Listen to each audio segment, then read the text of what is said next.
Hi, my name is Annabella Baruman, and for my topic, I decided to focus on problems in pediatric nursing, more specifically over poor mental health. I consulted with Molly Quintana, who is the pediatric unit manager at Parkview Medical Center.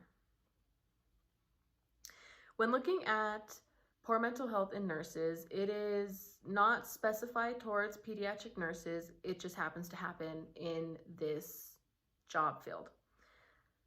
But when looking at poor mental health, there are high rates of stress and as well as death anxiety. In pediatric nursing, death anxiety is a multidimensional construct with emotional, cognitive, and experiential attributes. Compassion fatigue is also a huge part of poor mental health in all healthcare workers, basically, but in my case, more specifically towards pediatric nurses. This is nationwide, but 40% of nurses suffer from compassion fatigue.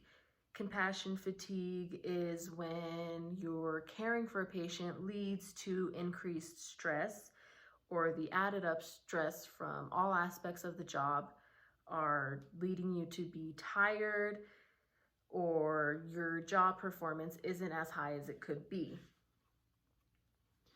So causes of poor mental health in pediatric nurses could be parental stress. Parental stress is when a parent is spending most of their time asking nurses questions that they have Googled, or it's when a parent is breathing down the neck of the nurse who is in charge of administering medications, examinations, all sorts of duties that are in the pediatric nursing field.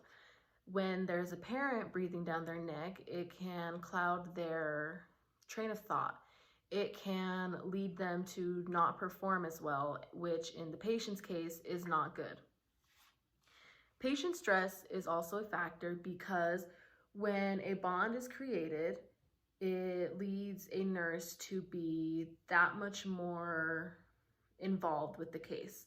They don't want their favorite patient to die, or they really want to provide all the care that they can.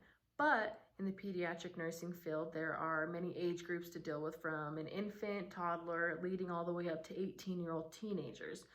When this happens, the bond that they have been building or begin to build, it becomes very important to them. This can lead to, again, not performing well with their jobs, or providing extra care that isn't necessary but the nurse feels they should be doing because they have an emotional attachment. Patient stress also comes with difficulty in diagnosis. When the doctors can't diagnose a patient correctly, it leaves the nurses to go off the basics and administer the medications or the patient care that they seem would be fit, and not always is it correct. Compassion fatigue is also a very big cause of stress, and compassion fatigue basically is stress as well. There are many symptoms of compassion fatigue. Physical symptoms would be tiredness, feeling aches and pains. There are also emotional symptoms in compassion fatigue, which would be feeling hopeless or incompetent.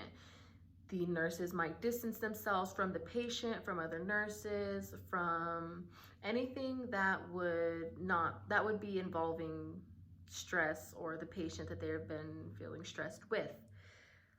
Some of the triggers of compassion fatigue are the work environment, more specifically when there is a staff shortage, because that leaves the nurses who are working to pick up the slack of the other nurses who are not there. Other triggers could be over involvement, or the feeling of being overwhelmed. When you feel overwhelmed or you're overly involved in a case, it builds up emotions, stress, and everything just begins to tear you down slowly. Effects of the stress are mental health deterioration, and this is when everything just starts to slow down and you aren't in the right thinking mind. This also leads to loss of focus, and when there is a loss of focus or lack thereof, It means that there can be mistakes to be made, again, with medications or just not the correct patient care. Some insufficient solutions that I got from Molly Quintana were mostly peer counseling. In the case of Parkview Medical Center, peer counseling is not her favorite thing. This is because there is not always going to be a companion around or a peer around that you can talk to, whether everyone is busy or it's just one of those days where no one's around. And she is not very fond, Molly Quintana is not very fond of peer counseling because what happens when there is no one around to talk to? That would just lead the stress and all the emotions to just continue to build up, which would be no help to anyone. So, a proposed solution that I have would be to provide occupational therapists. By providing occupational therapists to the pediatric unit, they would be on hand, and nurses would, even doctors, anyone would be able just to go talk through what they're going through. It would be helping because they wouldn't be taking time from other nurses, and it wouldn't be causing other people not to be doing their jobs. And occupational therapists is far better than peer counseling because it is their job to focus on problems that people in their jobs might encounter. A plan for the poor mental health of pediatric nurses would be providing occupational therapists to the pediatric unit. This would be providing nurses someone to talk to, and the person that they would be talking to, i.e. the occupational therapist, would be able to eliminate the poor mental health that the nurse could be experiencing. They would always be around, and they would always be there to listen and help. Some objections to providing occupational therapists would be the cost.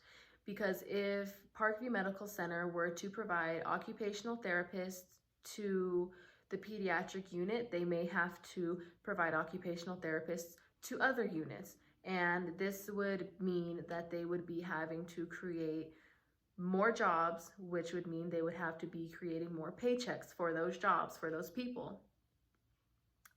And other objections would be peer counseling. Many believe that peer counseling is just as efficient as having an occupational therapist, but again, you have to go back to what happens when there's no one else to talk to. So in order to get this solution, it would be efficient to have progress checks in mental health. There would be mental stability evaluations to see if having an occupational therapist would be beneficial. And if it's not beneficial, they could take it away. But it wouldn't be hurting anyone to try and cure the poor mental health problem that pediatric nurses specifically are facing. And that's the end of my presentation.